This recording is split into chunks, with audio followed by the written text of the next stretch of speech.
अक्लमंद बाप और इसके 3 बेटे। एक छोटे से गांव में अहमद नाम का एक अक्लमंद और परहेजगार मुसलमान बाप अपने 3 बेटों हमजा, उम्र और करीम के साथ रहता था। इसने इन्हें हमेशा ईमान, दियानत और हर काम में अल्लाह को याद करने की अहमियत के बारे में सिखाया। एक दिन ईमान की उनकी समझ को जांचने के लिए अहमद ने अपने बेटों को बुलाया और इनमें से हर एक को एक सेब दिया। मेरे प्यारे बेटे, मैं चाहता हूँ कि तुम में से हर एक ये सेब ले और उसे ऐसी जगह खाए जहाँ कोई तुम्हें देख ना रहा हो। एक बार जब आपको ऐसी जगह मिल जाए तो सेब खाओ और मेरे पास वापस आना। अपने आप को साबित करने के लिए पुरजोश तीनों बेटों ने अपने सेब लिए और मुख्तलिफ सिमतों को रवाना हुए। पहला बेटा हमजा जंगल की गहराई में चला गया, इधर इधर देखते हुए ये यकीनी बनाने के लिए कि वहाँ कोई नहीं है। वो एक दरख्त पर चढ़ गया और सोचा, मुझे यहाँ कोई नहीं देख सकता। इसने जल्दी से सेब खाया और घर लौट आया।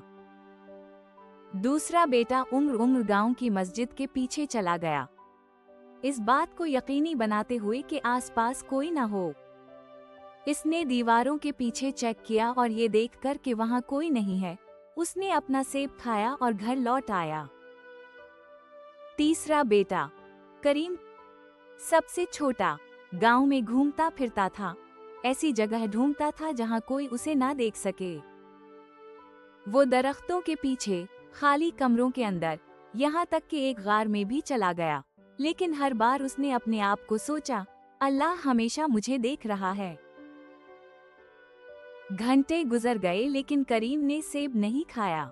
इसके बजाय वो उसे अपने हाथ में लेकर घर वापस आया।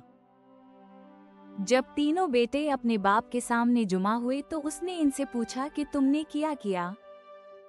हमजा और उम्र ने फख्र से कहा, हमें एक ऐसी जगह मिली जहां कोई नहीं देख रहा था और हमारे सेब खा गए। अहमद फिर करीम की तरफ मुतवज्जह हुआ और पूछा, तुमने अपना खाना क्यों नहीं खाया? करीम ने सर झुकाकर जवाब दिया, अब्बाजी, मैंने हर जगह ऐसी जगह तलाश की जहां कोई मुझे ना देख सके, लेकिन मैं जहां भी गया मैंने महसूस किया कि अल्लाह हर वक्त मुझे देख रहा है। कोई जगह नहीं है जहां मैं इसकी नजरों से छप सकूं। अहमद की आंखों में खुशी के आंसू आ गए। इसने करीम को गले लगाया और कहा, मेरे प्यारे बेटे, तुमने ईमान का मतलब सही मानों में समझ लिया है। हमेशा याद रखें कि हम कहीं भी हों, अल्लाह हमारे हर काम को देखता है। अपने दूसरे बेटों की तरफ मुतवज्जह हुए, वो मुस्कुराया और कहा, ये वो सबक है जो मैं चाहता था कि तुम सीखो। हकीकी हिकमत ये जानना है कि अल्लाह हमेशा देख रहा है और हमें हमेशा सही करने की कोशिश करनी चाहिए। इस दिन से तीनों भाइयों ने वो सबक कभी नहीं भूला जो उनके वालिद ने इन्हें सिखाया था। वो नेक आदमी बने, अपनी जिंदगी में अल्लाह की मौजूदगी का हमेशा ख्याल रखते थे।